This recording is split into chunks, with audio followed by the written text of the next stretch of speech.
Well, hi, everybody. Peter Greenberg here again with our global travel update for this last Thursday, I should say Friday, it was supposed to be Thursday, in January 2023. Got to get the date and the year right. Of course, you know what to do. You can always reach me here with all your questions and thoughts, and lots of stuff to talk about. So let's get right into it. Let's go talk about the fallout from Southwest again. You know, last week on the show, I said they were probably going to lose about $825 million if you added everything up based on reimbursements to passengers, lost revenue, and the possible DOT fine. Now, by Southwest's own estimate, how about over $1 billion from the meltdown over the holidays? But it's not over yet because the DOT has now announced another investigation of Southwest Airlines, basically contending fraud. How did that happen? Well, the charges are simply that Southwest knowingly, remember this is the charge, Southwest knowingly published schedules that they knew, flight schedules that they knew when they published them, they could not physically support, meaning they couldn't fly the planes, but they were selling seats for flights they knew they couldn't operate based on staffing issues, et cetera, et cetera. Southwest, of course, denies that. The investigation will continue, but mark my words, either way, you can expect a large, quote unquote, proposed fine against Southwest by the DOT. Another update. Of course, the FAA, there are hearings in Congress on the operational shutdown, the ground stop a couple of weeks ago by the FAA. I'll share two words with you that explains everything. Floppy disk. We're talking about 40-year-old antiquated technology, not enough training, not enough staff, and not enough money. So let's face it, Congress can't agree on anything, but if you want to get their attention on both sides of the aisle simultaneously, how about cancel their flights?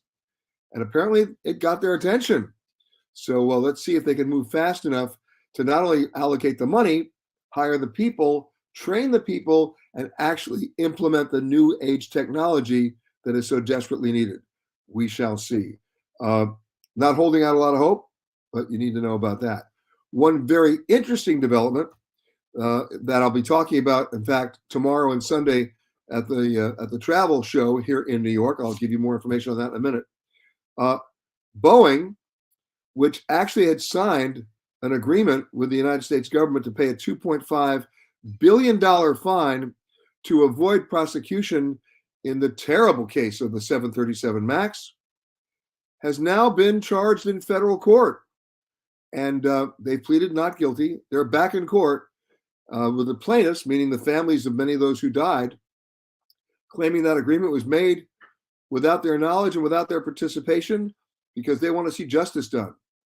This will be a very interesting case to follow, and I guarantee you I will be following it.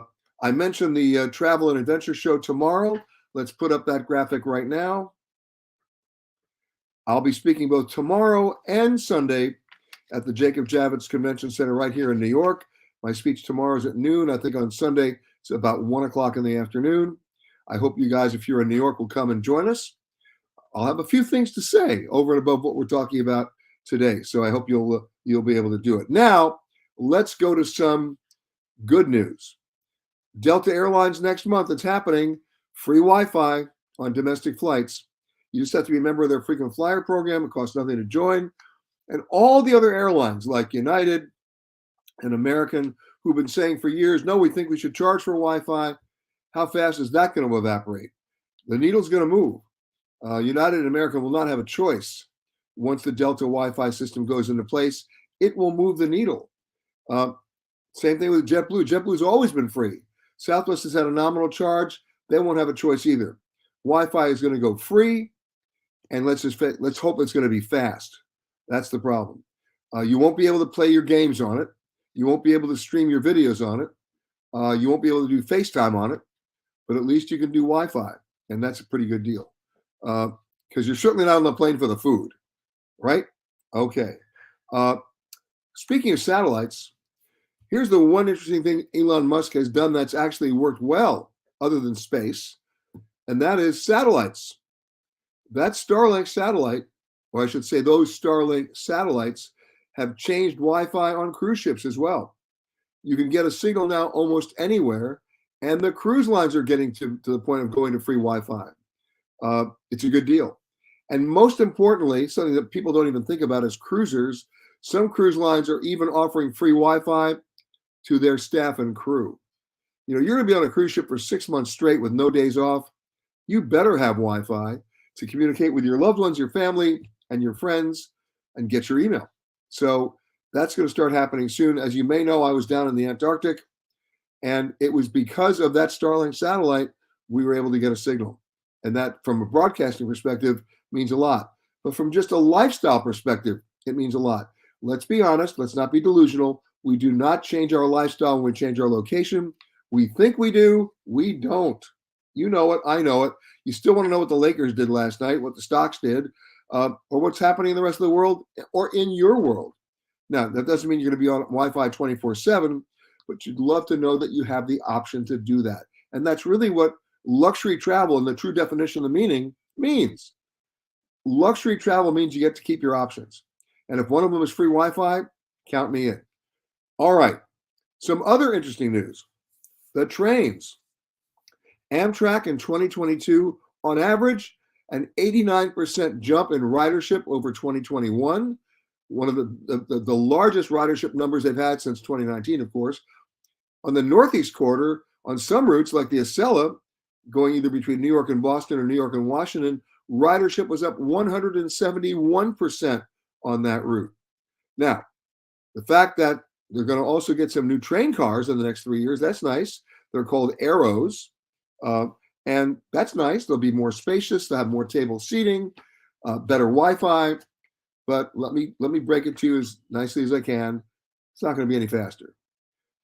We're still decades away, if not if at all, from high-speed rail in the United States, which remains an embarrassment for this country.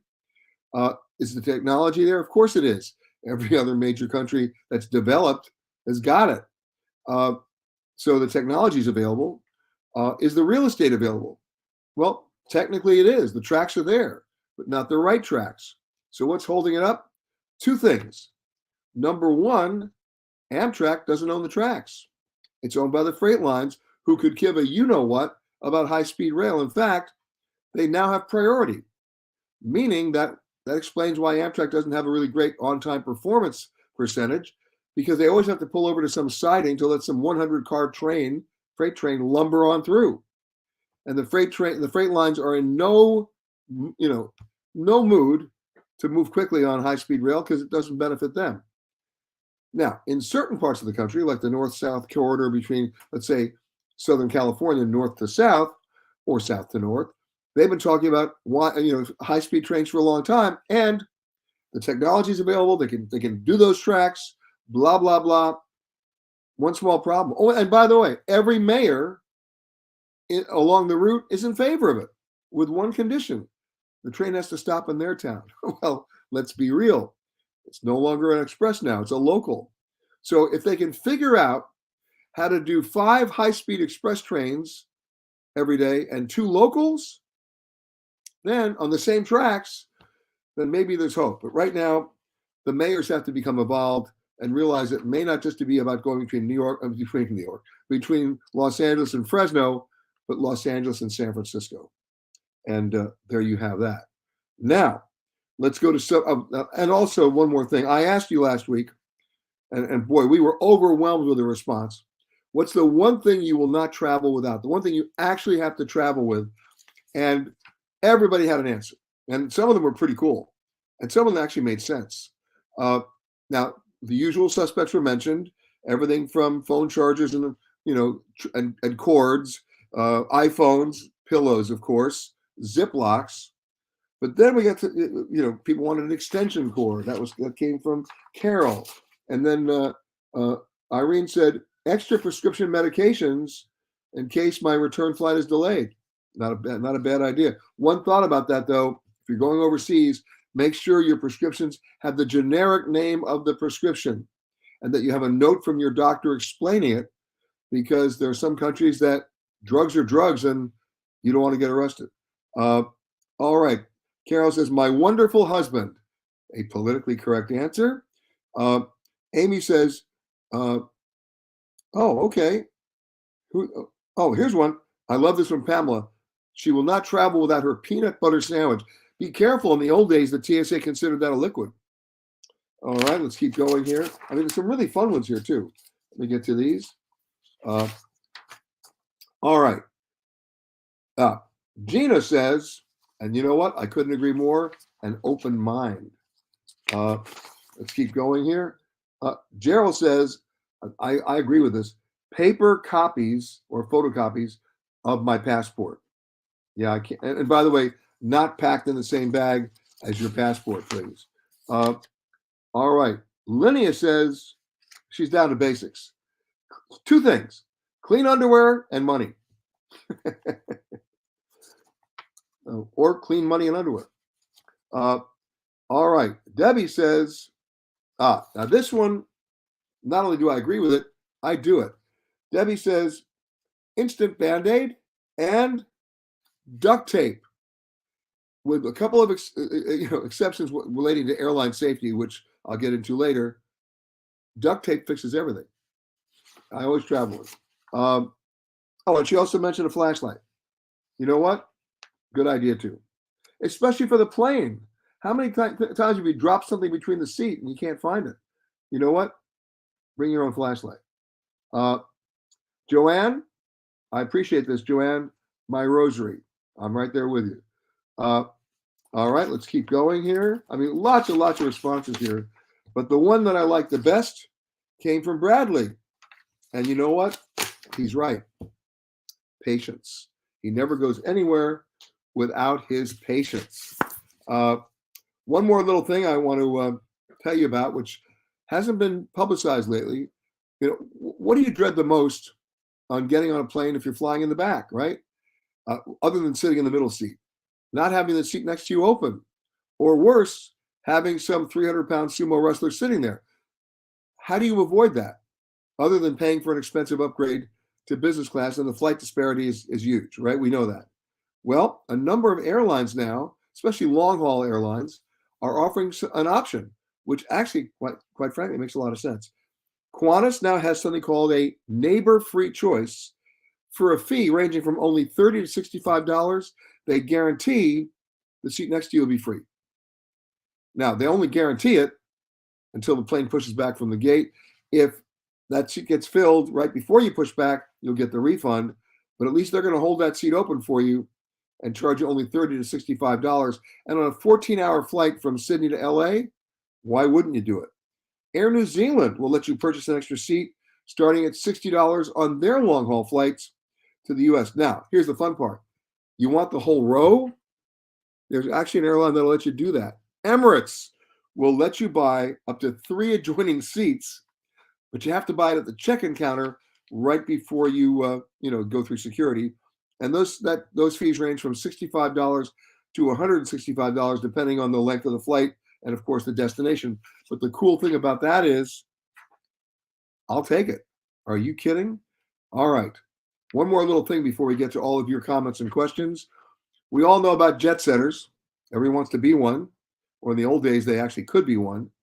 Well, now welcome to the brave new world of not jet setters, but set jetters. What do I mean by that? Well, it's all about TV shows. Do the words Emily in Paris ring a bell? Because of that show, searches on Expedia to Paris went up 50%. Yep. Season 2 of White Lotus was responsible for a 170% increase in flight searches to Sicily.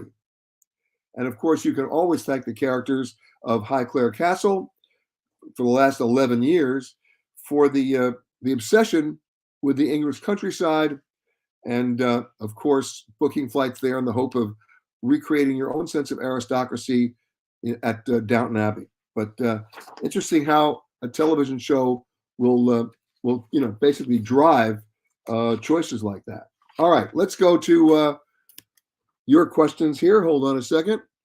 All right, Joy says, I'm going to scroll up here. What is the best time to book airfare? I'll get to that in a second, Joy. Stay with me. I'm scrolling up. Patrick says, greetings from the Discovery Princess. Patrick, do you live on cruise ships? Hey, he's using Wi-Fi on a cruise ship. That's where he is. Okay. Okay, greetings from Ashland, Virginia. I read that Southwest expects to have to spend $1 billion. Yeah, I just talked about that, Paul. Uh, all right. All right. Hello, everybody there. Sue is saying hi from Bellingham, Washington. Hi from slightly chilly Tampa. Hello, Carmen. Jill is saying hello from Costa Rica. Kelly, when's a good time to buy an international airfare for May 4th from San Francisco to Geneva? Interesting you should mention that. I think now, look for these real fast pop-up sales, but not necessarily on nonstop flights.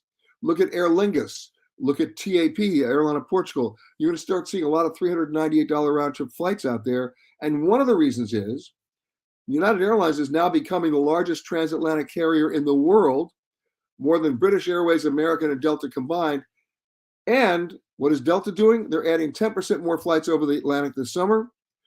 We have a number of low-fare competitors coming in, like Norse and everybody else.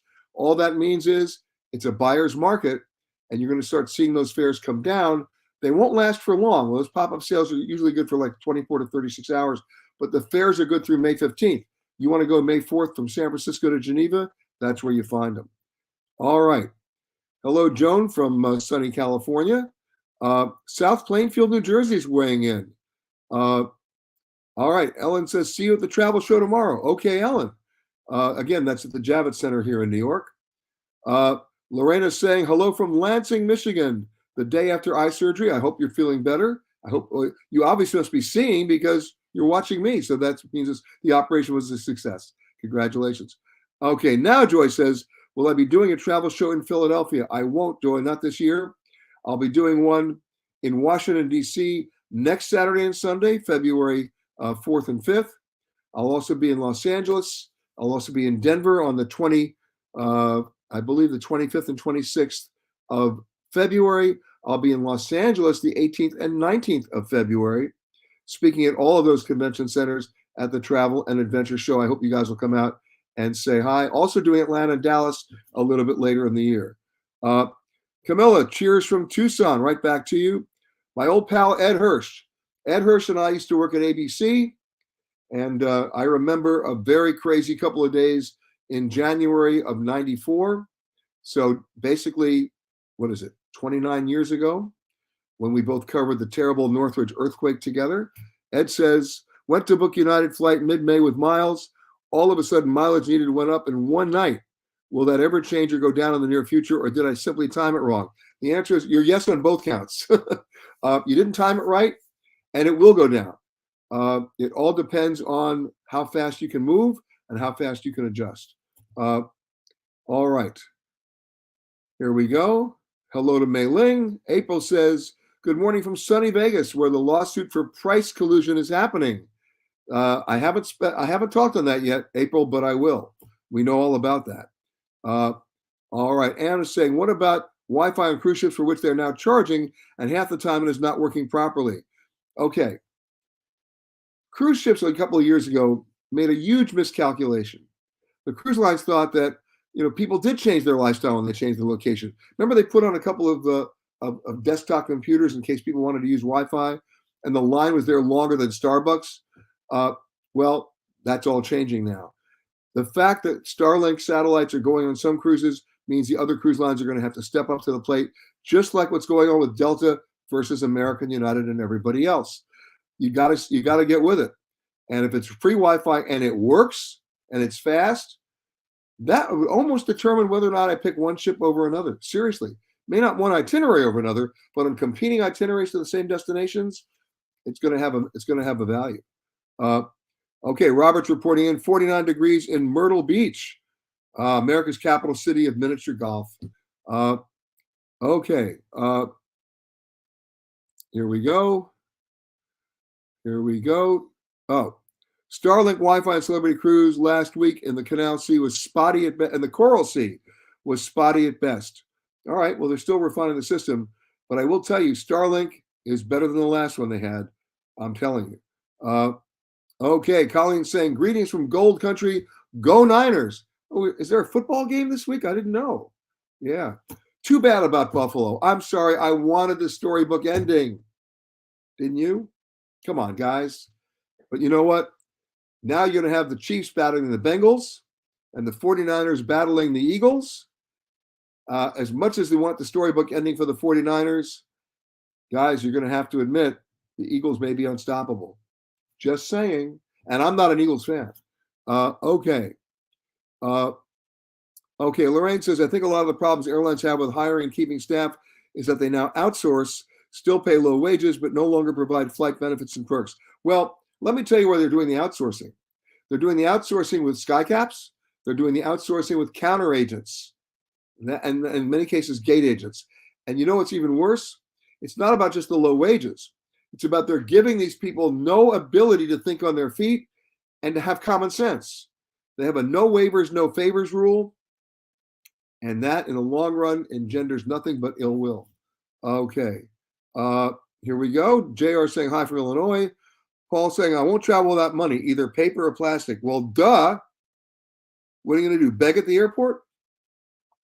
Gail says, I don't leave home without passport, of course, but I always carry my own shampoo, conditioner.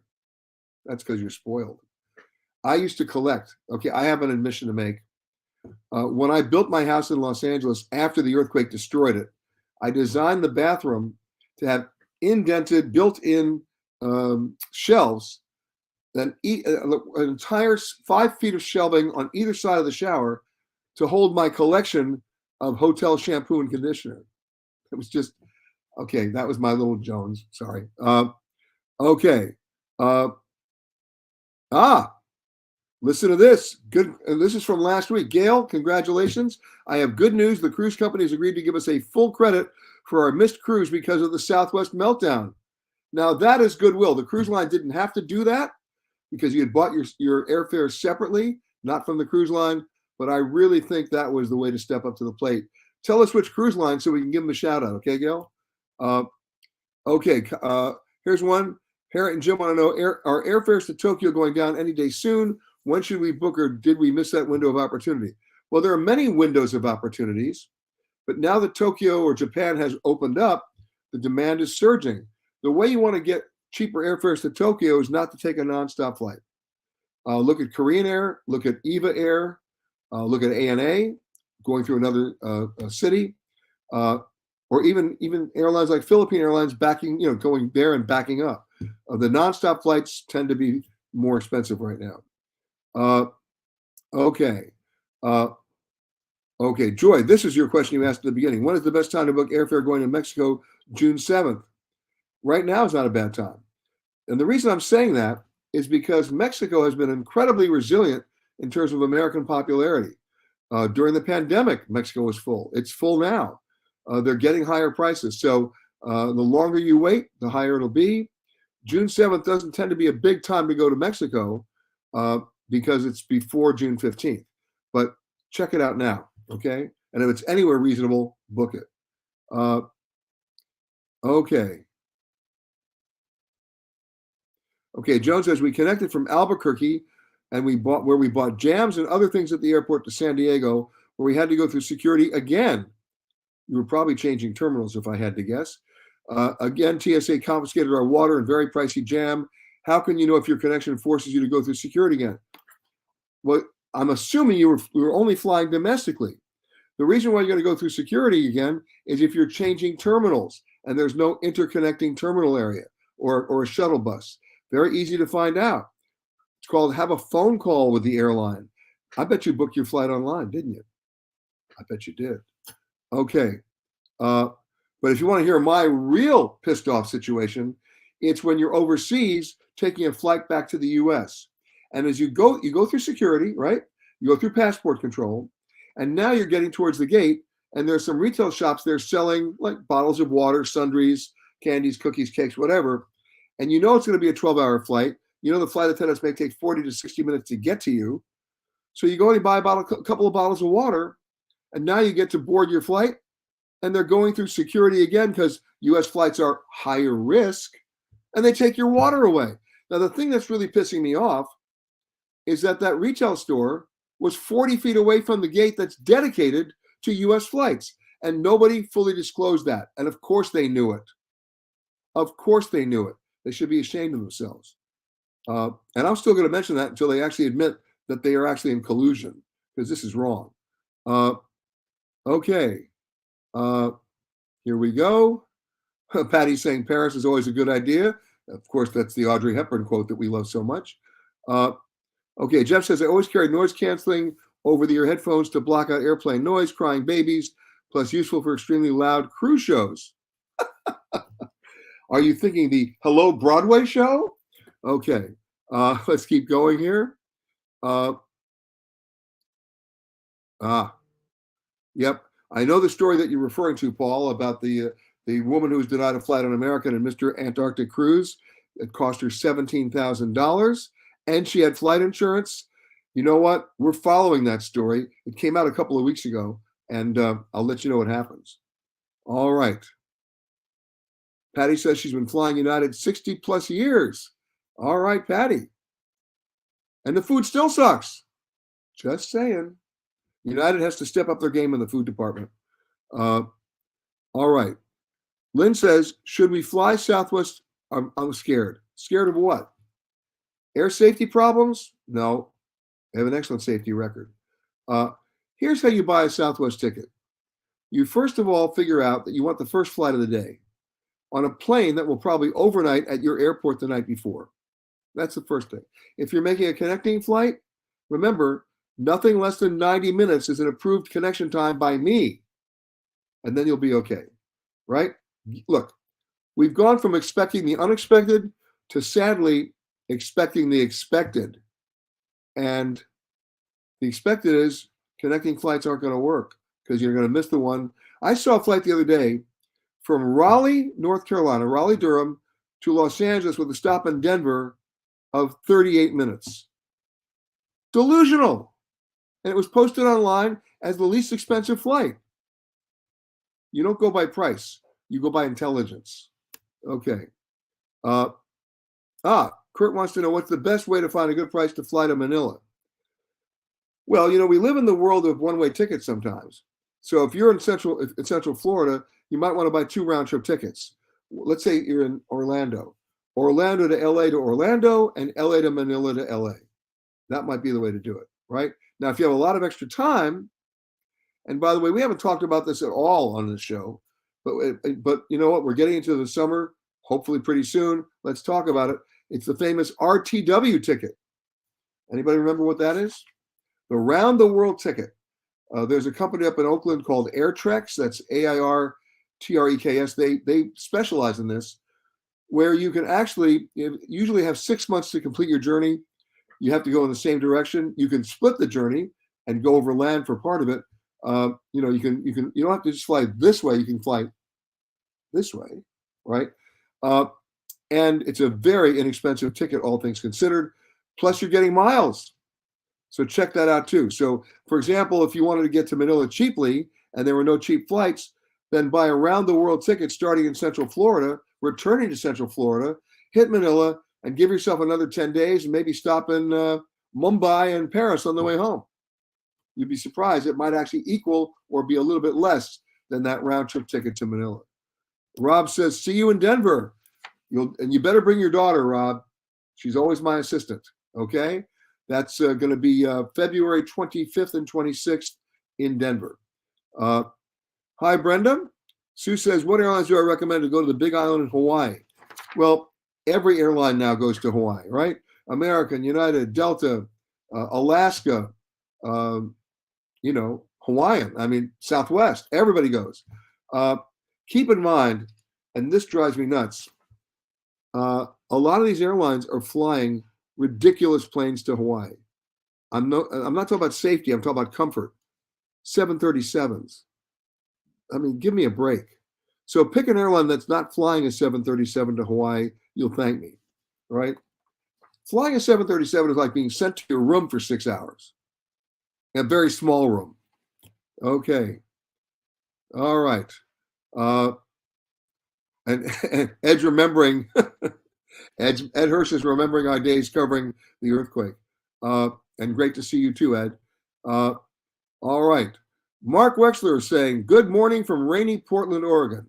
By the way, Mark Wexler is an excellent photographer who I'm convinced is in the Witness Relocation Program because he changes his city of residence every 6 weeks. So if anybody wants to do a Google search for felonies on Mark Wexler, please let me know. I'd love to know the real story. But hello, Mark. All right, here we go. Raquel says, I'm traveling with two friends to Portugal at the end of August this year. Our friend is on a low backpacker budget. Me and the other friend are average to high end. Any advice on managing dining activities? Yeah, the power of the euro versus the dollar. You're already in the driver's seat, right? Portugal remains a bargain. And if you follow those pop-up sales that you're going to see on TAP or Portugal, and they're going to come up again next week, you can get there for under $600. Okay? All right. Brenda says, I'm going to Fresno the end of May. When should I buy tickets? You forgot to tell me where you're going to Fresno from, Brenda. Kurt says, hi from Florida. I only find flights in Manila are $2,000 to $3,000.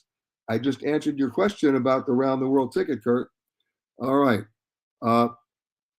Okay. Sheila says she's missing me in Hawaii. Well, Sheila, guess what? I'm coming to Hawaii. I'll be out there March 4th to the 8th. We'll be broadcasting our radio show from there, so you will definitely see me. Okay. April says, has the timeline to buy airfare to Europe changed 3 to 6 months out? Well, I've never said 3 to 6 months out. Usually I say about 54 days out. But right now, you heard me talk about the pop-up sales. Look for the pop-up sales. Okay. Patty says, I want to see the Northern Lights, but lots of destination options. Where would I recommend? I'm going to tell you one that nobody ever tells you. The Faroe Islands. That's midway between Denmark and Iceland. Not difficult to get to if you want to go from Iceland. So do a twofer. Go to Iceland and then fly to Faroe Islands. And then you can also fly back to Denmark too and then come back. But you're going to love the Faroe Islands. Okay. Colleen says, I always fly Southwest Airlines and it's always a delight. I never travel over Christmas or Thanksgiving. Well, that refers to any airline, by the way, but thank you for sharing that, Colleen. Okay, Sue says, when to book airfare first week of October for the Big Island? Not now. That's the one you want to wait for, okay? You want to do that sometime around the middle of August. October's not a big time in the Big Island. That is a shoulder period. Okay, Evelyn, greetings from Denver. To you back. Again, I'm going to be speaking in Denver on the 25th and 26th of February. Gail says, the cruise line is American Queen Voyages. I never cruised them before, but I certainly will not hesitate now. They were so compassionate and understanding of our extreme situation. All right, American Queen Voyages. By the way, they're owned by Hornblower now, and they got great cruises, not just on American rivers, but they have the Great Lakes, and of course, they've got the coastal cities as well. Marilyn says, she'll see me tomorrow at Javits. You got it. And Joan says, yes, I booked online. Told ya. Okay. April says, I've seen the Northern Lights in Alaska. Pretty cool. Okay. Patty Ford says, what airport sees water near the gate? I can tell you. Turkish. Istanbul. That's one. I've seen it happen in London. I've seen it happen anywhere where United States high-risk planes, meaning the destination is the United States, has to go through secondary security. They'll pull water out. I've seen it on flights from Mexico. So anytime you have that urge to buy that bottle of water or juice or soft drink or that Coke Zero before getting to the gate after you've cleared security and you're coming back to the United States, you ask them at the counter, will this be allowed on the flight? And if they lie, that's a declaration of war. Okay. Michelle wants to know, how long were I on the Antarctic cruise for earlier this month? Well, I was not on an Antarctic cruise earlier this month. I was on an Antarctic cruise in November when they named the brand new Silver Sea Endeavor. And we broadcast from there. We did our radio show from there. That was our end of the year show. But I was also in the Antarctic last week on a completely different mission. I was on a 50-year-old converted fishing boat that's now being used as a research and expedition vessel with about 18 different research scientists and expedition leaders as we were literally sailing in uncharted waters, mapping out for the first time accurately 30 islands that had not had any human interaction or visitation in recent memory, looking for suitable and responsible landing spots for people to visit. That'll be part of Travel Detectives Season 9, which will be airing soon. It's a story that we shot for our television show to show exactly what goes in to planning a cruise in the most adverse conditions. Somebody asked me the other day, how I describe the Antarctic. 2 words, terrifyingly beautiful. And would I go back again? In a heartbeat. Okay. Okay. Gail says, do they still have that big, huge travel show in Las Vegas only for travel professionals? I remember seeing you reporting from it every year. Yep. And I'll be reporting from it again this year. It's in August. It's Virtuoso Travel Week. Imagine 8,000 professionals, travel advisors, and every travel provider imaginable coming together to have about 300,000 meetings in one 4-day period. It's wild. And I go there because I learn so much, which I then share with you. Okay. Greetings from Tanzania. Hello. In the Kilimanjaro region. Terry saying hello from Michigan. Okay. Oh, Kurt says, can I type the name of that company? No, I'm not going to type it, but I'm going to give it to you again. It's called Airtreks, AIRTREKS. They're in California. My good friend Eddie May, who I still work with at NBC, a couple of weeks ago went on Amex travel site to book New York to Punta Cana in April. Check JetBlue, and it was 600,000 points. It was crazy. Waited and used my Amex points. Look, right now, the frequent flyer programs are getting out of control. I mentioned this a couple of weeks ago, and the math doesn't work for us. It certainly works for the airlines, but we're not going to be stupid here. You know what Delta Airlines wants for a one business class ticket from Atlanta to Santiago, Chile and back? It used to be 140,000 miles. You know what it is now? 749,000 miles. Now, 54% of every dollar spent for mileage is spent on the ground, right, with credit cards. That means if you get a 25,000 mile award, you've already spent $14,000 for that ticket, not counting the money you spent for the airline flights to get you up to 25,000 miles, right? So let's do the math. If you were to redeem, and if I find that you did that, I'd have to come over to your house and slap you, 749,000 miles for one round trip ticket on Delta, that means you have actually spent 420,000 miles for that ticket. You know what you can do for 420,000 miles? You can charter 6 G5s and take all your friends to South America and charge them. It makes no sense. Okay. Brenda says, sorry, Peter, Madison to Fresno for May 19th. Okay. Well, obviously there are no nonstop Madison to Fresno tickets, but there are Madison to San Francisco tickets, and there are also Madison to Los Angeles tickets. My suggestion is, once you add Fresno into the mix, it may bump that ticket up to ridiculous heights. It might be even better to do Madison to San Francisco and rent a car. That would be my guess. Hello to Geraldine. Hello from Arusha to Nima. Joe saying, what's the best place to watch for pop-up sales for Europe? Internet. You can also go on the websites for TAP, the Airline of Portugal. You'll also find them on Aer Lingus. These guys do it a lot, and it's worth it. All right, let's go to the photo of the week. I love this one. Is that cool? We love that. You know what? What's great about the photo of the week is where it was taken. Who wants to tell me where it was taken? Anybody want to guess? It's a good one. Maybe I just won't tell you. All right, we're going to tell you. It's coming up right now.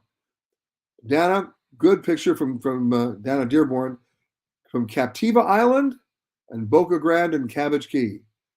I'm reading her a note. The island is only accessible by private or chartered boat, or possibly a helicopter, or maybe even a seaplane.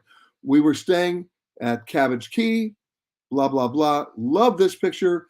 What's great about this picture is, whether she realized it or not, she waited for the light. And it makes all the difference in the world. If you think you got a photo that qualifies as our photo of the week, you know what to do. Send it in to us, peter@petergreenberg.com. And if we like it, it goes right up there with her picture. We really appreciate that for doing that. And one more piece of housekeeping. I mentioned I'm speaking this weekend at the Jacob Javits Center. That's tomorrow and Sunday. But coming up, starting February 22nd, is our next installment of our Hidden series. We did Hidden Canary Islands. That's airing right now on PBS as well as Amazon and Apple TV, a 1-hour special on those 8 amazing islands. Well, imagine a kingdom that was closed to the outside world for 79 years. The entire location is hidden. Well, guess what? We did a 1 hour special that's got so many UNESCO World Heritage Sites that no one's ever seen. That's just for starters. Let's roll the trailer for Hidden Saudi Arabia. Get ready to uncover a country long shrouded in mystery. Welcome, Peter. One of the last frontiers of travel, finally opening up to the world. This is as fresh as it gets. Push past what you think you know. I'm trying to mix nature with architecture. An ancient kingdom now building for the future. Wow, this is great. I'm Peter Greenberg, and welcome to Hidden Saudi Arabia. Okay, February 22nd, check your local listings. It'll also be available always on Amazon Prime and Apple TV+. Got a few more questions in here before we go. Raymond saying hello from Long Island, from Raymond, Birgit, Lee, and Anthony. Very good. Here we go. Yeah, Patty's saying 737s are already tight on 2-hour flights. We're talking a 5 or 6 hour flight to Hawaii. Count me out on a 737. All right, here we go. All right, now I'm gonna end this today with an interesting personal note that I hope you'll appreciate, because it's already nearly 48 years later. It was April of 1975. Saigon was falling. The Viet Cong were right outside the city, and everyone was evacuating. Every American was trying to leave. The Vietnamese were crowding at the airport trying to get out. Thousands pushing up against that chicken wire fence at Tan Son Nhut. And Newsweek, where I worked, we had to get our people out. And that was an interesting logistical challenge as well. Who was going to stay and cover it? Who was going to get out with their families? And of course, that also applied to the Vietnamese who worked for Newsweek in the office for many years. And one of those people was a woman named Helen Lam, and her family, her husband and 2 kids. And Newsweek made the commitment we were going to get them out. We were going to rescue them and get them back to the United States. I have no idea how they were able to do it, but somebody talked their way past the Army guards at the airport and got them on the last flight out. My phone rang in Los Angeles at 3 o'clock in the morning, and I was told we'd gotten them out and that they were somewhere in Camp Pendleton near Oceanside, California, in a tented city with 10,000 other Vietnamese refugees. I was told to go down there and find them. And so I drove my then 1971 VW orange bus down to Camp Pendleton, talked my way past the Marine Guards. I still can't remember how I did it, but I found them. I got them in the van. They left with nothing but what they had on the backs when they left Vietnam. Drove them to Los Angeles. The Bureau helped them get an apartment, get them on their feet. And Helen worked for Newsweek for many, many, many years. Last year, I thought it'd be a fun idea to get a reunion together of everybody who worked in the LA Bureau when Newsweek was really Newsweek. And unfortunately, Helen couldn't make it because she had had an accident and hurt her arm. Her husband had sadly passed away a few months earlier. But we were determined to have that reunion happen. And it happened just about 2 weeks ago. I went to a Vietnamese restaurant in Garden Grove, California. On the picture I'm going to show you was what I did 3 days after they got to Los Angeles. I thought it would be a good distraction for them, so I packed everybody back in the van and took them to Disneyland. And it was a wonderful, wonderful day. And now, nearly 48 years later, because that'll be the anniversary in April, we got together, minus, of course, Helen's husband, for a wonderful reunion dinner in California. Show the pictures. Yep, that's me on the left. And but here we are, right? Those kids are, way past 40 now. But I just wanted to share that with you. And we're going to have another Newsweek reunion in about another 2 months. And this time, Helen's going to be able to make it, and we can't wait to see her again. Again, everybody, the website, petergreenberg.com. For questions or sending up your photo ideas, it's peter@petergreenberg.com. For those of you in the New York area, I'll see you tomorrow or Sunday, or tomorrow and Sunday, at the Javits Center for the Travel and Adventure Show. And for the rest of you, have a great rest of the weekend. Travel safely, travel smart, and I'll see you next week.